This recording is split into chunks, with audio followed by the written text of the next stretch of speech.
Breaking news చూస్తున్నాం. Russia Ukraine కూడా వెనక్కి తగ్గనంటుంది. మూడేళ్లలో జరగని భయంకర యుద్ధం అక్కడ జరుగుతోంది. డ్రోన్లతో ఇరు దేశాలు నిరంతర దాడులైతే చేసుకుంటున్నాయి. యుక్రెయిన్ భూభాగంలోకి రష్యా ఎంట్రీ ఇచ్చింది. రష్యా దాడులను యుక్రెయిన్ తట్టుకోలేకపోతోంది. గ్రామాలపై బాంబుల వర్షం కురిపిస్తోంది. గ్రామాల్లో ప్రజలను యుక్రెయిన్ ఖాళీ చేస్తున్న పరిస్థితి నెలకొంది. అక్కడ యుద్ధ ఖైదీలను రష్యా విడుదల చేసింది. ఇటు రష్యా యుక్రెయిన్ వార్ అయితే పీక్స్ కి చేరిందని చెప్పుకోవచ్చు. యుక్రెయిన్ పై రష్యా అసలు కనికరం చూపడమే లేదు. బాంబులు వేసి బెంబేలెత్తిస్తోంది. మూడేళ్లు జరగని యుద్ధం ఇప్పుడు జరుగుతోందని చెప్పుకోవచ్చు. అక్కడ రష్యా అతిపెద్ద దాడులు చేస్తోంది. పుతిన్ తన విశ్వరూపాన్ని చూపిస్తున్నాడు. సోమవారం సాయంత్రం నుంచి రష్యా చేస్తున్న భీకర దాడులతో యుక్రెయిన్ గడగడలాడిపోతోంది. యుక్రెయిన్ లో గ్రామాలు ఖాళీ అవుతున్నాయి. ఆ దేశ రాజధానితో పాటు ఇతర జిల్లాల్లో మారుమూల ఊళ్లకు కూడా రష్యా ఆయుధాలు దూసుకొస్తూ ఉండటంతో ప్రజలు భయంతో పారిపోతున్నారు. ఈశాన్య యుక్రెయిన్ లో 7 గ్రామాలను అర్జెంటుగా ఖాళీ చేయించి సురక్షిత ప్రాంతాలకు ప్రజలను ప్రభుత్వం తరలిస్తోంది. రష్యన్ దళాలు యుక్రెయిన్ లో మరిన్ని భూభాగాలను ఆక్రమించి ముందుకు సాగుతున్నాయి. యుక్రెయిన్ ప్రాంతం డిప్రోప్రెట్వెక్స్ లోని అంచున ఉన్నాయి. ఏ క్షణమైనా ఆ ప్రాంతంలోకి దూసుకెళ్లే అవకాశాలైతే కనిపిస్తున్నాయి. మూడేళ్లలో ఇది అతిపెద్ద చర్యగా మనం చూడొచ్చు.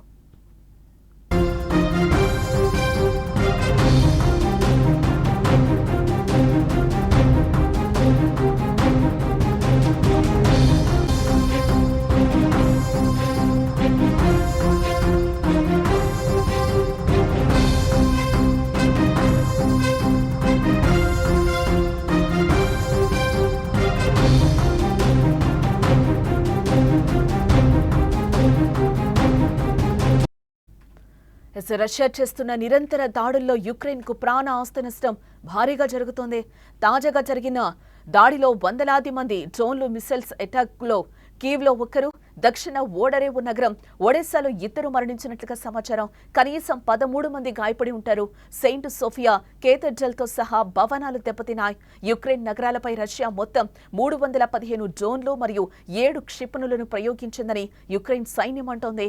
ఉక్రెయిన్ ను ఎయిర్ డిఫెండర్లు 213 డ్రోన్లు, 2 బాలిస్టిక్ క్షిపణులు మరియు 2 క్రూయిజ్ క్షిపణులను కూల్చివేసినట్లుగా యుక్రెయిన్ సైన్యం తెలిపింది.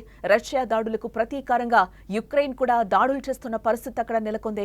అయితే యుక్రెయిన్ దాడులను రష్యా అడ్డుకుంటోంది.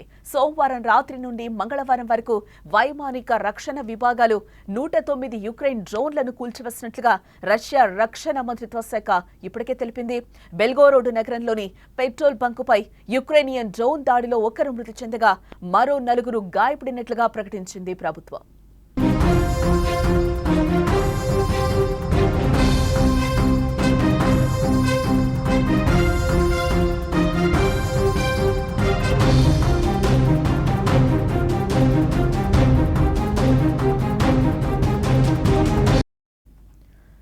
ఒకవైపు భీకర యుద్ధం జరుగుతున్నా మరోవైపు యుద్ధ ఖైదీల విడుదల, యుద్ధంలో చనిపోయిన సైనికుల అప్పగింత ఒప్పందం కొనసాగుతోంది.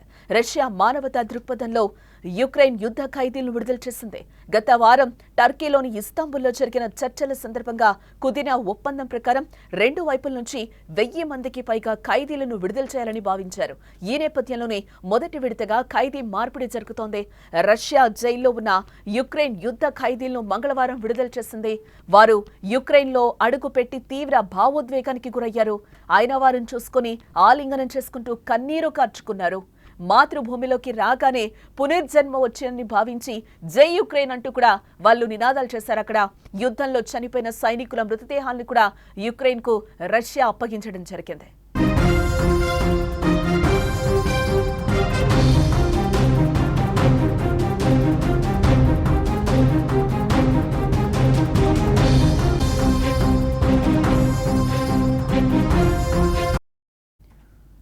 శాంతి చర్చల నేపథ్యంలో మృతదేహాలు, యుద్ధ ఖైదీలను మార్పిడి చేసుకున్న ఉక్రెయిన్ రష్యా యుద్ధంలో మాత్రం వెనక్కు తగ్గకపోవడం ప్రపంచాన్ని ఆందోళనకు గురి చేస్తోంది.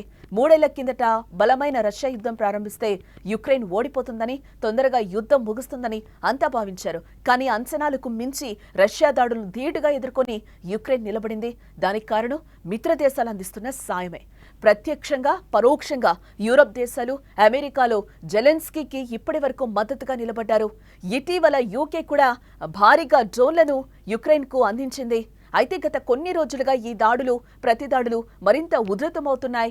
ఎప్పుడూ చూడనంతగా ఇరు దేశాలు భీకర దాడులు కూడా చేసుకుంటున్న పరిస్థితి కనిపిస్తోంది. శాంతి చర్చలు ప్రారంభానికి ముందు ఆపరేషన్ స్పైడర్ వెబ్తో యుక్రెయిన్ దాడి చేయటం యుద్ధం మరో మెట్టెక్కిందని చెప్పుకోవచ్చు. ఇక్కడ మధ్యలో ట్రంప్ వచ్చి మాట్లాడినా కూడా అక్కడ పుతిన్ వినని పరిస్థితి అయితే మనకి కనిపించింది. శాంతి చర్చలకి ఒప్పుకోను, యుక్రెయిన్ ఉగ్రదాడి చేస్తుంది, దీనికి ప్రతీకారం తీర్చుకుంటానని కూడా పుతిన్ చెప్పిన పరిస్థితి కనిపిస్తుంది. అదే యుక్రెయిన్ ఇప్పుడు కాళ్లు పట్టుకుంటున్న పరిస్థితి. ఆపండి, రష్యాకి చెప్పండి అని కూడా అందరినీ వేడుకుంటున్న పరిస్థితి కనిపిస్తుంది. ఊర్లు నాశనం అయిపోతున్నాయి. అక్కడ గ్రామాల నుంచి కూడా ప్రజల్ని తరలిస్తున్న పరిస్థితి కనిపిస్తుంది. మనం ఆ విజువల్స్ కూడా యుక్రెయిన్ లో పరిస్థితి ఏ విధంగా ఉందో కూడా మనం అక్కడ సుమన్ టీవీ స్క్రీన్ మీద అయితే మనకి క్లియర్ గా కనిపిస్తున్న పరిస్థితి కనిపిస్తుంది. ఎవరైతే యుద్ధ ఖైదీలు ఉక్రెయిన్ లోకి వచ్చారో వారందరూ కూడా కన్నీరు పెట్టుకుంటున్న పరిస్థితి అయితే కనిపిస్తుంది.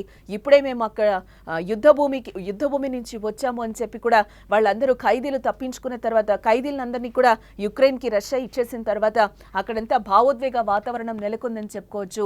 పునర్జన్మ వచ్చిందని కూడా వాళ్ళు భావోద్వేగానికి గురయ్యారు. చాలా ఇయర్స్ తర్వాత వాళ్ళు కలుసుకున్న భావోద్వేగాలు అయితే మనకి స్క్రీన్ మీద అయితే క్లియర్ గా కనిపిస్తున్నాయి. ఎస్, రష్యా ఇంకా దాడులు చేయడానికి రెడీగా ఉంది, యుక్రెయిన్ లో ఉన్నట్లుగా కూడా మనకి తెలుస్తుంది. గ్రామాలపై బాంబుల వర్షం కురిపిస్తున్న పరిస్థితి అయితే మనకు అక్కడ కనిపిస్తుంది. యుక్రెయిన్ అసలు ఈ దాడులకి తట్టుకోలేకపోతున్న పరిస్థితి అయితే కనిపిస్తుంది. గ్రామాలపై భీకరమైన దాడులు చేస్తుంది. ఇటు యుక్రెయిన్ కూడా ఉగ్రదాడి చేస్తుంది రష్యా అని చెప్తుంది. రష్యా కూడా యుక్రెయిన్ ఉగ్రదాడి చేస్తుంది అని కూడా చెప్తున్న పరిస్థితి కనిపిస్తుంది. రష్యా దెబ్బతో యుద్ధం ఆపాలంటూ యుక్రెయిన్ కోరుతోంది. రష్యా ఇదే దూకుడు కొనసాగిస్తే యుక్రెయిన్ కి కష్టాలు తప్పేలా లేవు.